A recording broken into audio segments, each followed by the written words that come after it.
telefón, ale ho nezdvíha, zvoní telefón, akože nevníma a bude zvoniť ďalej, až ti to bude trápne. A keď ho potom zdvihne, pravdu pre tebou zaprie, tak aspoň napíš správu, ja som tu vážne nebol, že ti neklamem, myslím to vážne s tebou. Ty máš predtuchu, že ideš čiernou dierou, že ideš nakoniec, kráčaš opačným smerom. Tak začnem tlačiť na teba, začnem ťa otravovať, to je ten čas, keď mi ho prestaneš opätovať. A ja si myslím, že je za tým takto iný, stále ti vypisujem aj práve v tejto chvíli. Som taký neznesiteľný, som taký strašne trápny, bojím sa toho, že ťa stratím, darmo hľadám ten čas, ktorý nevrátim.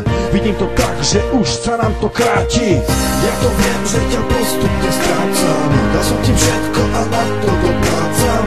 Povedz mi, prečo som bol taký naivný, kde je to pekné, čo sme spolu zažili. Ja to viem, že ťa postupne strácam, dal som ti všetko a na to doplácam.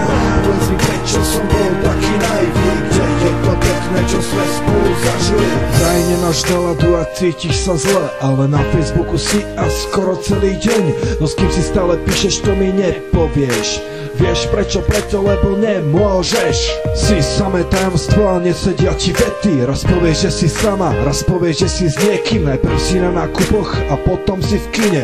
Proste hoci kde inde, ale nie pri mne. Nemáš čas teraz na mňa a treba sa ti učiť. Zrazu ti je dobrá škola, ale ja nie som hlúpy. Pamätám, keď si tam nešla, aby si bola so mnou. Teraz preto stresuješ a ponávaš sa domov. A ešte asi ďalších milión vecí, ktoré sa mi vážne už nechce riešiť. Aj tak to nemá zmysel, hoci čo spravím som zlý.